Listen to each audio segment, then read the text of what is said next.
مدینہ میں رات کو پہرے بڑے سخت تھے، پیچھے کی طرف خندق نہیں تھی، ادھر پہاڑیوں نے قدرتی دفاع مہیا کر رکھا تھا، ادھر پہرے داروں اور گشتی سنتریوں کی تعداد زیادہ رکھی گئی تھی، اور شہر کے کسی آدمی کا بھی ادھر جانا بڑا مشکل تھا۔ رسول اکرم صلی اللہ علیہ وسلم نے نعیم رضی اللہ عنہ کے ساتھ اپنا ایک آدمی بھیج دیا تھا تاکہ کوئی سنتری انہیں روک نہ لے۔ یہ آدمی نعیم رضی اللہ عنہ کو مدینے کے ساتھ باہر تک چھوڑ کر واپس آ گیا۔ رات کا پہلا پہر تھا جب نعیم رضی اللہ عنہ بنو قریظہ کی بستی میں کعب بن اسد کے دروازے پر پہنچے۔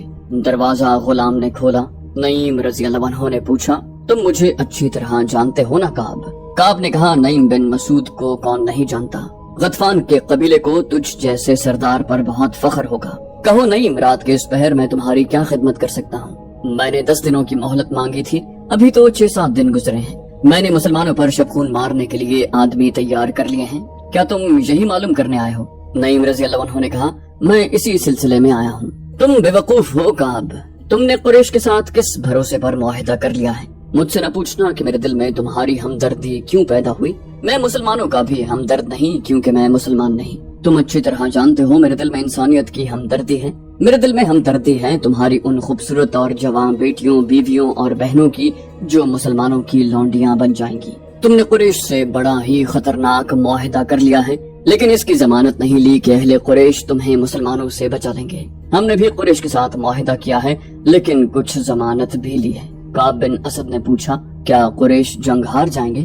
نعیم رضی اللہ عنہ نے کہا، وہ جنگ ہار چکے ہیں، کیا یہ خندق انہیں شہر پر حملہ کرنے دے گی؟ قریش کے لشکر کو بھوک نے بے حال کرنا شروع کر دیا ہے، میرا قبیلہ بھوک سے پریشان ہو گیا ہے۔ میں نہیں چاہتا کہ کل تم میرے قبیلے کو بدنام کرو کہ غطفان تمہیں مسلمانوں کے رحم و کرم پر چھوڑ گئے تھے۔ تم مسلمانوں پر حملہ کر کے انہیں اپنا دشمن بنا لو گے اور قریش اور ہم محاصرہ اٹھا کے واپس چلے جائیں گے۔ اپنے دونوں قبیلوں قینقاع اور بنو نذیر کا انجام جو مسلمانوں کے ہاتھوں ہوا تھا وہ تمہیں یاد ہوگا۔ کعب بن اسد پر خاموشی طاری ہو گئی۔ نعیم رضی اللہ عنہ نے کہا، میں جانتا ہوں تم نے قریش سے کتنی اجرت لی ہے، لیکن یہ خزانہ جو تم ان سے لے رہے ہو، یہ خوبصورت لڑکیاں جو حیی بن اخطب نے تمہارے پاس بھیجی ہیں، یہ سب مسلمانوں کی ملکیت ہو جائے گی اور تمہارا سر تمہارے تن سے جدا ہوگا۔ کعب نے پوچھا، تو کیا میں قریش سے معاہدہ توڑ دوں؟ نعیم رضی اللہ عنہ نے کہا، معاہدہ نہ توڑو، انہیں ابھی ناراض نہ کرو، لیکن اپنی حفاظت کی ان سے ضمانت لو۔ عرب کے رواج کے مطابق انہیں کہو کہ ان کے اونچے خاندانوں کے کچھ آدمی تمہیں یرغمال کے طور پر دے دیں۔ اگر انہوں نے اپنے چند ایک معزز اور سرکردہ آدمی دے دیے تو یہ ثبوت ہوگا کہ وہ معاہدے میں مخلص ہیں۔ کعب بن اسد نے کہا، ہاں نعیم، میں ان سے یرغمال میں آدمی مانگوں گا۔ نعیم بن مسعود رات کے وقت پہاڑیوں میں چلے جا رہے تھے۔ ان کی منزل قریش کی خیمہ گاہ تھی جو کئی میل دور تھی۔ سیدھا راستہ چھوٹا تھا لیکن راستے میں خندق تھی، وہ بڑی دور کا چکر کاٹ کر جا رہے تھے۔ وہ گزشتہ رات سے مسلسل چل رہے تھے، مگر چھپ چھپ کر چلنے اور عام سفر میں بہت فرق ہوتا ہے۔ نعیم رضی اللہ عنہ جب ابو سفیان کے پاس پہنچے تو ایک اور رات شروع ہو چکی تھی۔ اس وقت ان کی ہڈیاں بھی دکھ رہی تھی اور ان کی زبان سوکھ گئی تھی۔ ایک ہی بار بے تحاشا پانی پی کر وہ بولنے کے قابل ہوئے۔ ابو سفیان نعیم رضی اللہ عنہ کی دانش مندی اور تدبر سے متاثر تھا۔ بولا، تمہاری حالت بتا رہی ہے کہ تم اپنے لشکر میں سے نہیں آئے۔ ابو سفیان نے نعیم رضی اللہ عنہ سے پوچھا، کہاں سے آ رہے ہو؟ نعیم بن مسعود نے جواب دیا، بہت دور سے، جاسوسی کی ایک مہم سے آ رہا ہوں۔ تم لوگ بنو قریظہ کے ساتھ معاہدہ کر کے آئے ہو، کیا تم بھول گئے کہ یہودیوں کو ہمارے ساتھ جو دلچسپی ہے وہ صرف اس لیے ہے کہ وہ اسلام کو ہمارے ہاتھوں یہیں پر ختم کروانا چاہتے ہیں۔ میں بنو قریظہ کے 2 دوستوں سے ملایا ہوں اور مجھے مدینہ کا بھی ایک پرانا دوست مل گیا تھا۔ مجھے پتہ چلا ہے کہ کعب بن اسد نے محمد کا ساتھ نہیں چھوڑا، بلکہ کعب نے مسلمانوں کو خوش کرنے کا ایک نیا طریقہ سوچا ہے۔ تم نے اسے کہا کہ وہ مدینہ میں مسلمانوں پر حملہ کرے۔ وہ اب تم سے قریش کے سرکردہ خاندانوں کے چند افراد یرغمال میں ضمانت کے طور پر رکھنے کے لیے مانگے گا، مگر انہیں وہ مسلمانوں کے حوالے کر دے گا اور مسلمان ان افراد کو قتل کر دیں گے۔ پھر یہودی مسلمانوں کے ساتھ مل جائیں گے اور دونوں پر ہم حملہ کر دیں گے۔ میں تمہیں خبردار کرنے آیا ہوں کہ یہودیوں کو یرغمال میں اپنا ایک آدمی بھی نہ دینا۔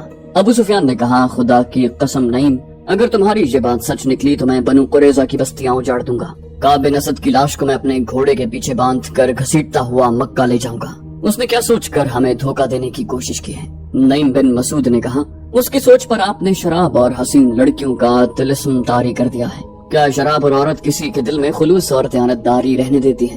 ابو سفیان نے کہا، اسے شراب اور عورت کس نے دی ہے؟ کیا بدبخت کعب اتنی سی بات نہیں سمجھ سکا کہ میں نے اس کے ساتھ جو معاہدہ کیا ہے اس میں اس کی قوم اور اس کے مذہب کا تحفظ ہے؟ اگر محمد کا مذہب اسی طرح پھیلتا چلا گیا تو یہودیت ختم ہو جائے گی۔ نعیم رضی اللہ عنہ نے کہا، تم یہودیوں کو ابھی تک نہیں سمجھ سکے، وہ اپنے دشمن پر بھی ظاہر نہیں ہونے دیتے کہ وہ اس کے دشمن ہیں۔ حیی بن اخطب بھی یہودی ہے، اس نے تمہاری طرف سے کعب کو شراب کا نصف مٹکا اور 2 نہایت حسین لڑکیاں دی ہیں۔ میں جب کعب سے ملا تو وہ شراب میں بدمست تھا اور دونوں لڑکیاں نیم برہنہ حالت میں اس کے پاس تھی۔ اس نے بدمستی کے عالم میں مجھے کہا کہ وہ اہل قریش کو انگلیوں پر نچا رہا ہے۔ ابو سفیان نے تلوار کے دستے پر ہاتھ مارتے ہوئے کہا، نہیں، میں مدینے سے محاصرہ اٹھا کر بنو قریظہ کی نسل ختم کر دوں گا۔ اس کی یہ جرأت کہ قبیلہ قریش کے سرکردہ چند افراد کو ضمانت کے طور پر یرغمال بنا کر رکھنا چاہتا ہے۔ نعیم رضی اللہ عنہ نے کہا، تمہیں اتنا نہیں بھڑکنا چاہیے ابو سفیان، ٹھنڈے دل سے سوچو اور فیصلہ کرو کہ کعب کو تم ایک بھی آدمی یرغمال دو گے کہ نہیں۔ ابو سفیان نے کہا، میں فیصلہ کر چکا ہوں۔ کیا تم اہل مدینہ کی کوئی خبر دے سکتے ہو؟ وہ کس حال میں ہیں؟ وہ کب تک بھوک برداشت کریں گے؟ نعیم بن مسعود کو ابو سفیان کے پاؤں اکھاڑنے کا موقع مل گیا۔ نعیم رضی اللہ عنہ نے کہا، میں حیران ہوں ابو سفیان، اہل مدینہ خوش اور مطمئن ہیں، وہاں بھوک کے کوئی آثار نہیں، خوراک کی کمی ضرور ہے، لیکن اہل مدینہ کا جوش اور جذبہ ایسا ہے کہ جیسے انہیں خوراک کی ضرورت ہی نہیں۔ ابو سفیان نے کہا، اس کا مطلب یہ ہوا کہ ہمارے محاصرے کا ان پر کوئی اثر نہیں ہوا۔ نعیم بن مسعود رضی اللہ عنہ نے کہا، بالکل نہیں، ان پر محاصرے کا یہ اثر ہے کہ وہ جوش و خروش سے پھٹے جا رہے ہیں۔ ابو سفیان نے ذرا پریشان ہو کر کہا، ہمارے یہودی جاسوس ہمیں بتا رہے ہیں کہ مدینہ میں خوراک تقریباً ختم ہو چکی ہے۔ نعیم رضی اللہ عنہ نے اسے اور زیادہ پریشان کرنے کے لیے کہا، وہ جھوٹ بولتے ہیں، میں تمہیں پھر کہتا ہوں کہ یہودیوں پر بھروسہ نہ کرنا۔ یہ بتا کر کہ مسلمانوں کی حالت اچھی نہیں، وہ تمہیں اکسا رہے ہیں کہ تم مسلمانوں کو کمزور سمجھ کر کہیں سے خندق عبور کر لو اور مدینہ پر حملہ کرو۔